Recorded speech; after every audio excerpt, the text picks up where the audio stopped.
ఎలకతుర్తి మైదాన్ల జనాన్ని చూసిరు కదా. ఇక బయట కూడా అంతకు మించి జనం ఆగిపోయారు. అసలు మేడారం జాతరకు పోతున్నట్టే జనం కదిలేరు.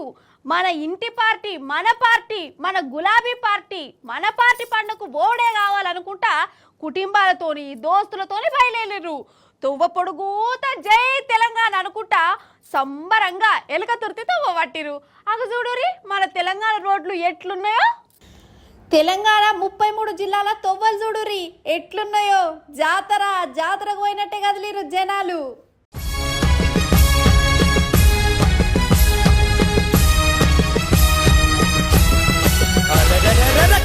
గొంతులను ఏకం చేసిందిర జెండా, కేసీఆర్ ఎగరేసినది గులాబీ జెండా. గొంతులను ఏకం చేసిందిర జెండా, కేసీఆర్ ఎగరేసినది గులాబీ జెండా. చీకట్లను తొలగించిన చిరుదీపం ఈ జెండా, చీకట్లను తొలగించిన చిరుదీపం ఈ జెండా. అమర వీరులాశయాల ప్రతిరూపం ఈ జెండా. ఈ ఊరు ఆ ఊరని కాదు, ఈ రోడ్డు ఆ రోడ్డని లేదు, అన్ని తొవ్వలు ఎలకతుర్తి దిక్కే. పొద్దుటి సందే రోడ్లన్నీ జనంతోనే కిటకిటలాడినాయి.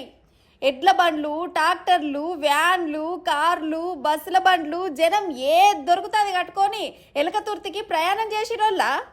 బండెనక బండి గట్టి 16 బండ్లు గట్టి,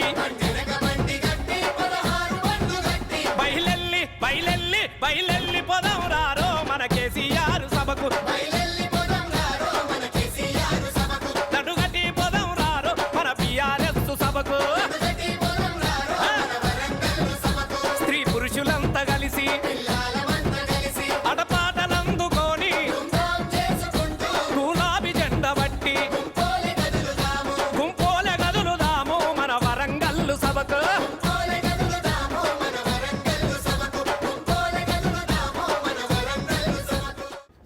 ఇక ఇంకొందరైతే బీఆర్ఎస్ సభకు హిమ్మతిచ్చేందుకు సైకిల్ మీద కూడా వచ్చిరోళ్ళ పాదయాత్రలు చేసుకుంటా ఎలకతుర్తి తోవ పట్టిర్రు. ఇక తెలంగాణ అంతా ట్రాఫిక్ జామ్ అయిపోయింది. గంటలు పట్టింది. ఇంకా బొచ్చడు మంది రోడ్ల మీదనే ఆగిపోయారు. ఇక ఇంకో దిక్కు ఈ జనజాతరను చూసి సర్కారు వాళ్ళకు కండ్లు మండినాయి కావచ్చు, కడుపు మంటనే వచ్చిందో నా తెలియదు.